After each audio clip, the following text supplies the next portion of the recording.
down is when I get to 1100 PSI, I'll get that sound right there. That sound's called the vibro alert. The vibro alert is a vibration that'll let you know that you're in low air. It goes up at 25%.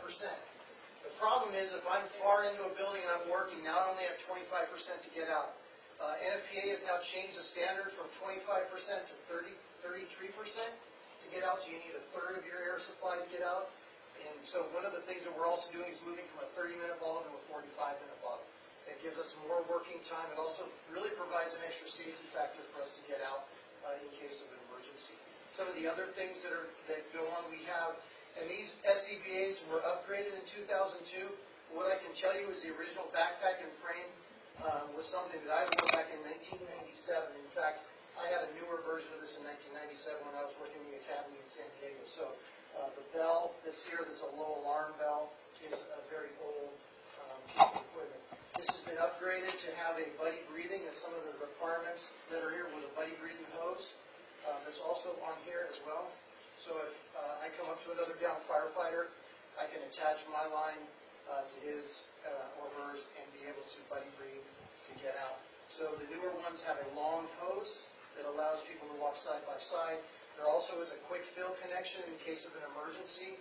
We have a down firefighter. We have what's called a rapid deployment bag, which carries an extra bottle, and we can fill their bottle to what's called a hot fill, and immediately give them air in the case of an emergency. Thank you, Chief. Appreciate that. Yeah, that was The this council has given significant support to a number of safety items the last 5 years. When I first arrived here, we did the deployment analysis, and they identified the need to replace our radios, which you supported, and we were able to subsequently get some infill funding for that. Our PPE, the actual jackets and bunker helmets. This is 5 years in coming, and I want to thank once again the council as well as our community for Measure U.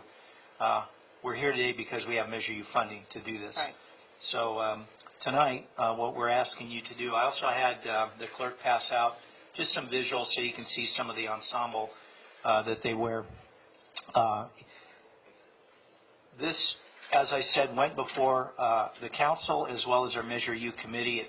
We address three things when we bring an item to you: firefighter safety, operational readiness, and fiscal sustainability. This deals with firefighter safety and operational readiness. We'll be able to replace all our frontline breathing apparatus with current technology. The current baseline for the existing inventories were at 17 years old. These things should have been retired 5 years ago. So I want to thank you again on behalf of our firefighters for your consideration. Tonight we respectfully request that you consider approving the procurement of 64 Scott X3 Pro self-contained breathing apparatus, which will include a 64 AV 3000 face pieces, 64 carbon 4500 PSI 45-minute air cylinders, and 64 Epic 3-voice amplifiers. To authorize the interim city manager to approve the purchase order in support of this and adopt the attached resolution. Our total strength, duty strength, operations personnel, 59. We're requesting 64. Our delta was to keep it under the $400,000 threshold, which we've done. We were able to do that by piggybacking onto a government contract with the state of California, CAL FIRE. We saved significant money, and that allowed us to purchase those numbers. That will allow us to maintain a small reserve, and that is important because occasionally these things go down and need to be worked on. Sure. We do the yearly testing. We brought that in-house. We bought the technology to do the mass testing. That's something else that you approved 2 years ago. But this really gets us, we can check off another box of an important safety item. So with that, I'll be open for any questions and look forward to your consideration. Yeah, I just have one comment. You'll recall that the state audit listed a number of deficiencies in the fire department, primarily with some of the equipment that was lacking. And so this is another critical component, not only in bolstering our fire department, but also addressing and checking off some of those items that the state audit had identified for the city of Hemet. So again, we are checking off and making progress on that state audit, and this is another example of that. Thank you, Chief. Thank you. request to speak on this item? No, Mayor, there were. Okay, with that, council, do you have any comments or questions? You touched on this. You touched on this a little bit. We've purchased different SCBA items over the last few years. So, just how do all those fit into the puzzle? And this completes. This completes the puzzle, and you're correct, thank you. We had our stopgap measure as we requested funding to purchase 40 bottles because the bottles themselves have a shelf life. So you provided us that bridge funding, which we did. We had to replace a compressor that's at Station 1 that was out of date, didn't work, and it was broken. We're in the process, we replaced that, again, thank you. And we're in the process of repairing our air apparatus SCBA trailer, which we actually transport to the incident scene, and we can support replenishment of the bottles. So those were stopgap measures. This really completes the journey where we need to be, and more importantly, I think we'll all sleep better at night knowing that our firefighters have the right tools, and I think that's absolutely the critical piece here. Awesome, thank you. And Bonnie will probably ask this, but if I beat her this time, did we go for grants and stuff like we always? Well, yes, we did. We had an AFG grant, and we were denied the AFG grant. And so we always have a plan B with grants. And that's, I think my only statement to the council with regards to grants, the grant landscape for fire and police has changed significantly. So our typical grant funding streams that we've had available to us, a good example would be Indian Gaming has changed. AFG is part of the FEMA grant cycle. We have requested a peer review to go over we had an excellent application, but we've been denied twice. But I think what you expect of us is that, okay, we got denied, what's our plan B? So our CAL FIRE partnership, that obviously brought the cost down. It absolutely made the difference and allowed us to get that good price point. Yeah. Thank you. Really appreciate that. When you were denied the first one, did you have that debriefing then after that particular application? Yes, we did. And the standard response that we get, and I don't buy it for a second, is that we're competing with, there's only a fixed amount of money that's in the grant pot for everybody. We're competing with not only paid career fire departments, but volunteer fire departments that have significant funding needs. So based on how we applied and what we needed at the time, we just didn't meet their criteria. I don't accept that because that's happened to us twice. This time we got a contact person within the FEMA system. We have a name, we have a contact, a direct line, and Kat's working to arrange for that peer review so we can have a better understanding of what we can do better. And there's nothing wrong with a face-to-face meeting as well. Absolutely. Because that's the name of the game. You bet. Okay, thank you. Any other questions? Yeah, I've got a quick one. I'm glad to see that you guys are getting the 45-minute bottles. Give that extra 15 minutes of rescue time.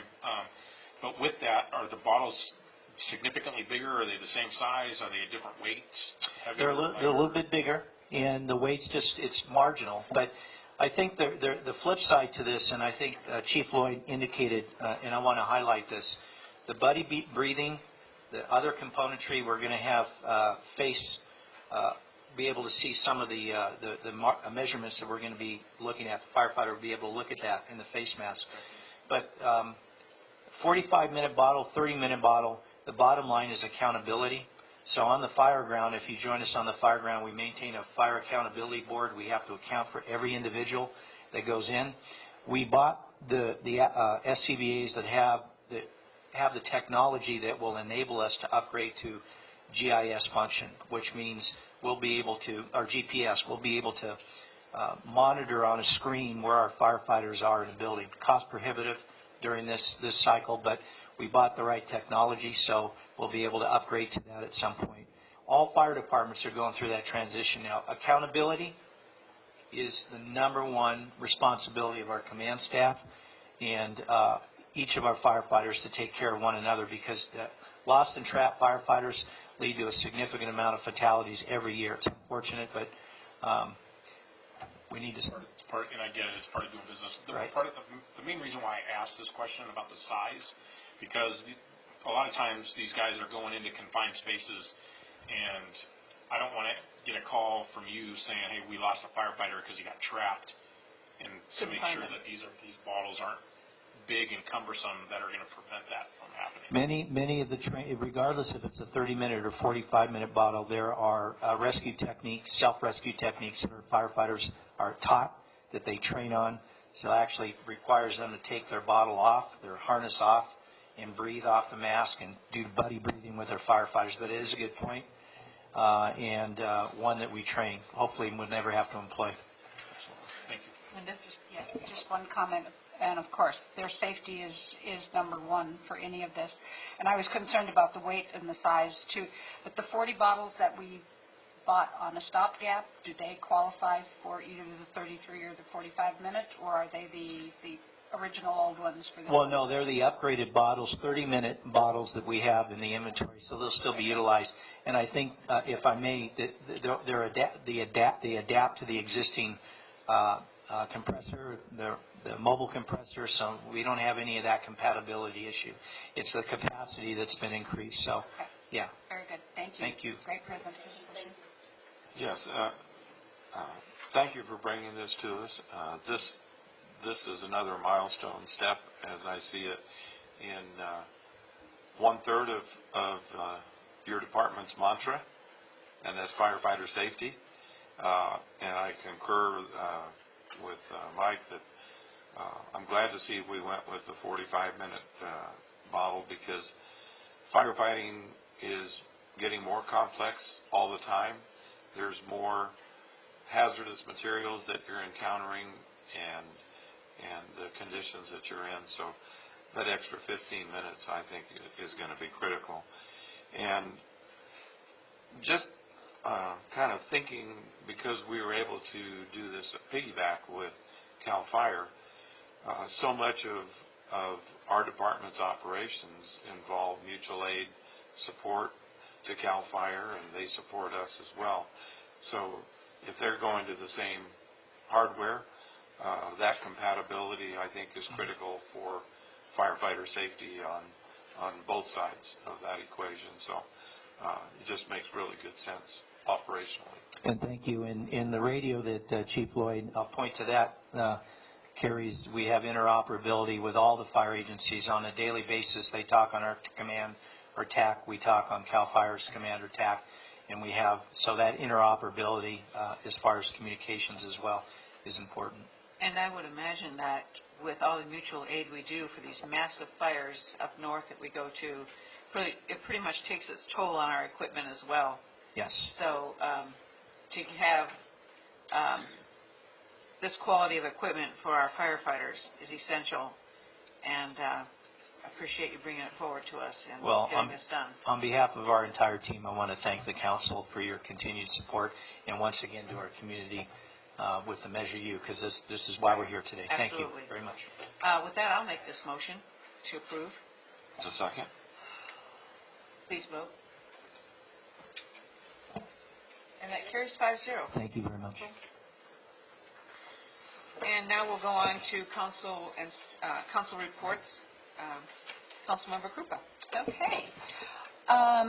Very quickly, RCTC, I missed the meeting because I was at a different meeting. So was my alternate. Ramona Bowl, Boo at the Bowl is this Friday, Saturday, and Sunday, and there are some flyers out front if you need to know times.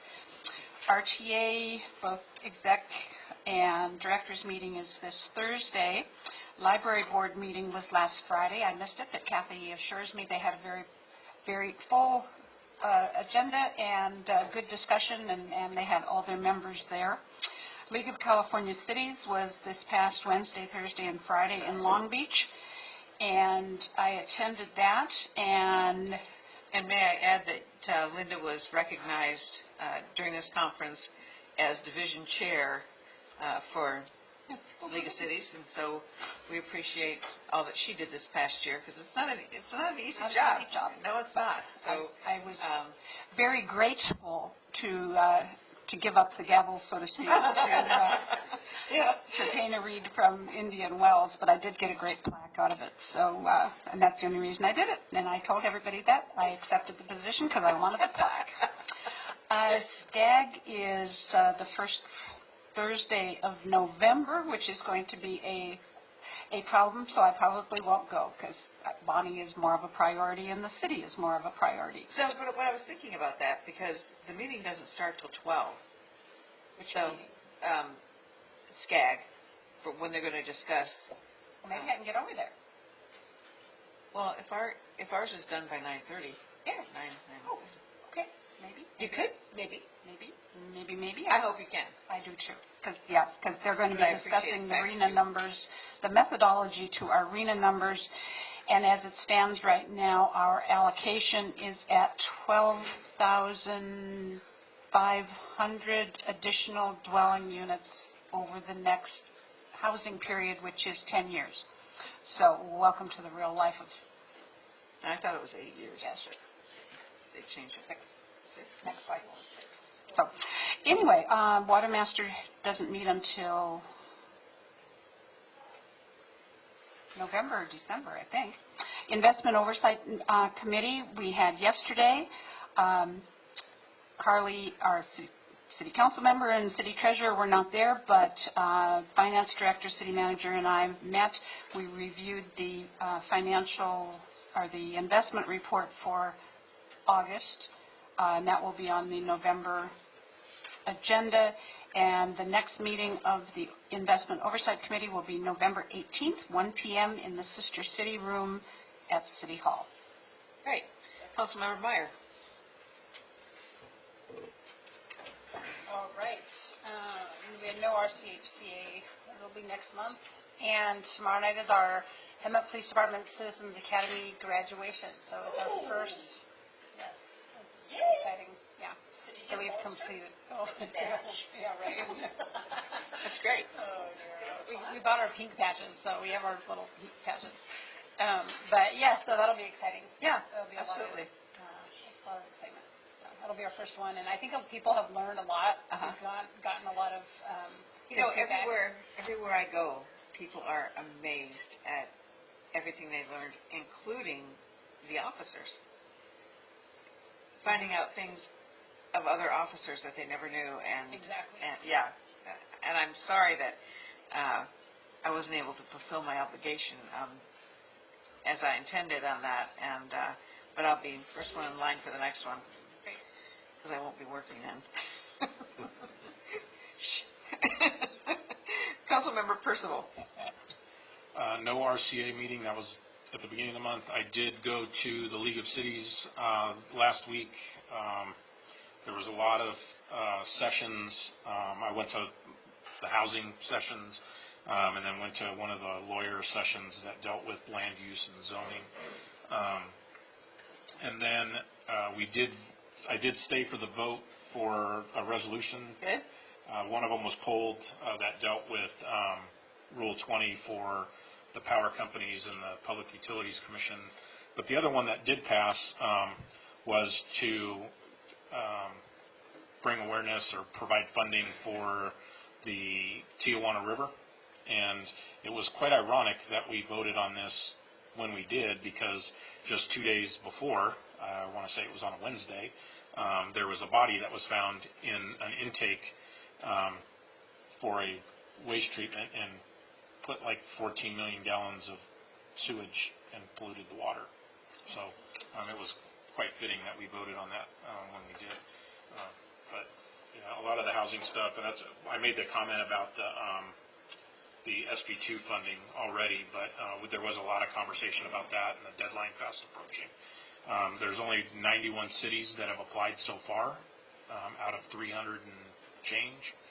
So I'm glad that we're going to be on that list to get that application. And from what I've been told is that they're not denying the money because it's meant for the communities. So, Right. so that's all I have. Thank you. Mayor Pro Tem Brown. Yes, I had a chance to attend, I guess we could call it the inaugural Mayor's Business Council meeting.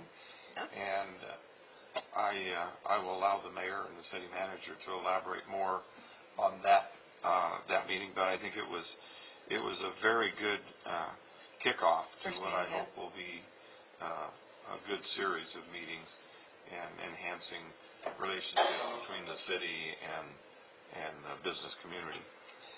And I also attended a number of sessions at the League of Cities Conference and found most of them very beneficial. A couple of them were not quite up to what my expectations were, so, but it was still time well spent. Great. And you did attend the Western Community Energy Board for me. I did? You did? Yes. So thank you for that. Moving forward, and it looks like the implementation date may possibly be moved up. Initially, Edison was moving it farther down, and then for some reason I think they decided that the train's coming down the track, so our implementation may meet our original objective. Great. Are you done? Yep. Okay. That's it. Just checking before I move on. Planning Commission, just simply a CUP for existing car lot, and also the discussion, as Nelson mentioned, of the SB2 grant issues. The California cities, I've already mentioned about Linda being recognized. Western Riverside Council of Governments, I reported on that the last time.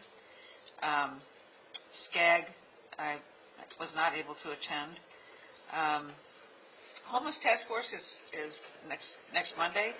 Skate Plaza Task Force, as I mentioned before, we're regrouping and deciding our next steps. And Chris and I will be meeting with the individual who did the initial, Stantec, or Panton Russell, who did the initial feasibility study, and we'll be determining the best way to move forward and in the process and try to get this done. And I had a great conversation with Erica, what's her last name? London, at My City Youth. I attended that event on Saturday and had a great discussion with her because many of the kids that go to My City Youth events were also here speaking on behalf of wanting the skate park. So we're going to maybe have a couple meetings out that way and keep them engaged and try to move forward as soon as we can with this project. I was fortunate enough to be a judge for the Battle of the Badges, which of course is a fundraiser for Cops for Kids. So that was a great experience. There's no blood and guts in this one. They're all very respectful of each other, and so I really enjoyed doing that. Also, I'd like to mention the State of the City that's coming on November 7th. It's going to be at McSweeney Ranch. It's a breakfast, 7:30 in the morning, and we hope you'll be able to attend. A lot of different things we're trying this time around, and hopefully the audio will work this time for me. But in any event, if it doesn't, I know there's something going on here. Yeah, I know. Yeah. And so with that, I think I'm done. I have one more thing we forgot. Oh, my business council, yes. This was something we've been wanting to do for a while. And the first meeting we had, as we said, was last week. And I asked Mayor Pro Tem Brown to be a part of that committee as well. And the intent is to get input from the businesses from a number of subjects. This one happened to be, how was their experience opening up a new business? There were three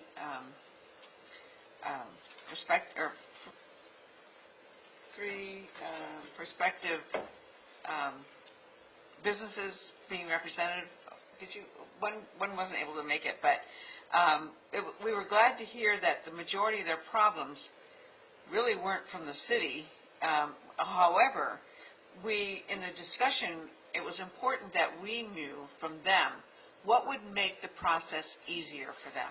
How can we improve what we do at the city to make their desire to open up a business and make it an easier process for them and not as cumbersome as it often is. So again, it was great discussion. We learned a lot. We're going to implement a number of things because of this discussion, and that's our goal, to make sure that we do what we need to do as a council and city to make sure that this is a smooth process and one that they don't hesitate to come and work with the city. So I want to thank Mayor Pro Tem Brown for being a part of that, and we'll continue with these focus groups and address each thing as we see fit. So I forgot to mention, many of us were at the fire open house on the 12th. And it was a huge turnout. Yeah. So it hasn't been that big in a few years, and so it was that's exciting great. to see. Thanks for mentioning that. Can I add one thing? Sure. And Chris, I'll send you a copy of this email. This email is from TJ Hepburn, who is the band director at West Valley High School. And this past Saturday, they had a huge number of marching bands from all over Southern California and some from Northern California that come annually and do a marching band competition at West Valley High School. So this is from the band director at West Valley High School. He says, "Hi, Sergeant Maddox. I wanted to tell you how much I appreciate the help of the volunteer police and for our competition this past weekend. They did an awesome job and had very minimal issues to my knowledge, and they all were so great and pleasant to work with. We couldn't do this competition without you guys, and I hope that you will pass my praises on to them. Hemet as a community is lucky to have a dedicated group of people that are ready and willing to serve their community, and your volunteers are all all-stars. Thank you again, TJ Hepburn." And I think we can all agree on that. Yes, Because they absolutely. are awesome. And I think Mayor Pro Tem has... Yeah, thanks for jogging my memory. The Saturday. Be longer than a closed session item. Our Four Seasons community hosted a car show. That's right. And it was a benefit fundraiser for the community pantry. The entry fee included, they had to bring non-perishable food products. And the pantry was there. They filled up 11 barrels overflowing, which my wife is now helping to sort through all this week. But I'd also like to thank the police explorers, the police volunteers, and police officers, and the fire personnel that were there. We had a battalion chief, a couple of engine crews came by. They got to look at the cars, have some good lunch, and it was a really good opportunity for our public safety departments to mingle with the car show people. It was a very good turnout and quite successful. Now I have another item. Okay. And don't forget the Veterans Day event. This year it's on November 11th, and we're going to focus too on the 100th anniversary of our American Legion Post 53. And so we hope that you'll be there. It'll have a car show there as well, plus many other things that we're bringing back. The canine training, a lot of different things that you'll be glad you came to that event. So we look forward to that. And for those that are interested also, the Christmas parade, the theme is March of the Toys. And fun theme for us, I think, this year, and that will be December 7th as well. So keep those on your calendar. Okay, with that, we'll go in. Did you? Oh. Interim City Manager. I want to make sure that the council's done with all the updates before I start. Okay. We might think of something after you talk. Just a few items. Yesterday, we did have a chance to meet with the Measure U Oversight Committee. We went over the expenditures of fiscal year 18-19, went over some of the highlights within our respective police and fire departments. Really good conversations about recruitment efforts, conversations about some of the additional opportunities that exist in moving both of those departments forward and improving the city of Hemet community. So really good conversations. I also want to echo what the mayor mentioned about Linda's, Councilmember Krupa's involvement with the Riverside County Division. She was presented with a very nice plaque, and so it is very true when everyone said that it wasn't easy. So I think everybody is appreciative of the efforts and your involvement with that. Additionally, we are processing the direct monetary grant awards that the council approved in September. So we are moving forward on those this week. And then finally, I want to echo what Mayor Pro Tem and the mayor said about the mayor's business council group. The idea behind that, really get information, gather data from our businesses. What are the challenges that they face, and what are the opportunities that exist? And so it's really a good conversation. The first one was a really good conversation. And so we're really looking forward to making some changes, improving our processes, and obviously making sure that the businesses, when they do come to the city of Hemet, that we have our arms wide open for them to come here and make it as easy as possible for them to stay here, grow, and thrive with the city of Hemet. And then finally, we are moving forward on Breast Cancer Awareness Month. We will be having a raffle at the end of next week, where we will be raffling off. Individuals can purchase tickets that will all go to Susan G. Komen of the IE, and we'll be raffling off some shirts, some hats, and other goodies, all for a good cause. So that's all that I have, Mayor. Thank you. Thank you. Future agenda items. Yeah, we've got enough. We can actually cross a few of these off, right? Yes, we can cross off the business council because that's already started. What about the opportunity zones, if that's in on the Opportunity zone, good. PP, Yeah. whatever that's in there. SB2. Yeah, that was in the PP thing. Any additions? I'll move that do we need to make a motion to get those off? Yes, I'll move that we have started those and we can take them off our list. Okay, Second? please vote. And that carries 5-0. Thank you, council. With there being no further business, we are adjourned till November 12th, and council meeting is November 12th council meeting at 7 o'clock. Thank you all for attending.